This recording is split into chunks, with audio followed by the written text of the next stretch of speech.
Guys, para ito sa mga taga-Cagayan ng Cagayan de Oro City. Kasi taga-Cagayan de Oro City ako eh. And then may nabilitaan tayo tungkol ito sa budget ng Cagayan de Oro. Tungkol ito sa build project. Dahil hindi pinunduhan ng gobyerno yung Cagayan de Oro City, nantala yung proyekto dito. Yung company nga proyekto dito sa Cagayan de Oro na may yung ang daming project dito tulad ng mga tulay, kalsada at iba pa. Nantala ngayon dahil walang pundo ang Cagayan de Oro, hindi binibigyan ng pundo ang build project dito. Kaya doon nagalit si Congressman Rupus, pumunta doon sa Senado at sinabi niyang lahat bakit walang pundo.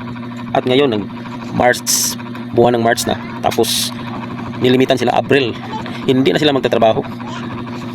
Yung G-Tours at Eco Parko hanggang 4 days na daw, kasi may bayaw ko dito nagtatrabaho doon sa Iparko eh. Kaya sabi nila 4 days na daw wala nang trabaho sa Eco Parko. At ayun, antala tuloy, walang hanap buhay, wala namang hanap buhay yung matrabador dito sa Eco Parko. 4 days na lang ang katot nila sa pagtatrabaho eh, buwan ng Abril. Ano kaya ngayon guys, bakit nagkaganon? Sino kaya sisihin dito? Ang laki pa naman ng pundo ng 2026 eh. Trillions yung pundo ng 2026. Bakit ang Cagayan de Oro walang budget? Don't forget to like and share mga ka-idol para malaman ito kung anong nangyari sa budget ng 2026. Bakit walang budget ang Cagayan de Oro City? Ayan, dami pa namang mga goods proyekto dito sa Cagayan de Oro City, pero hindi binibigyan ng pundo.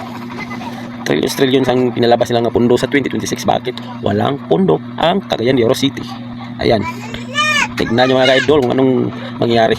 Comment down below. Grabe mga buhaya. Ano ko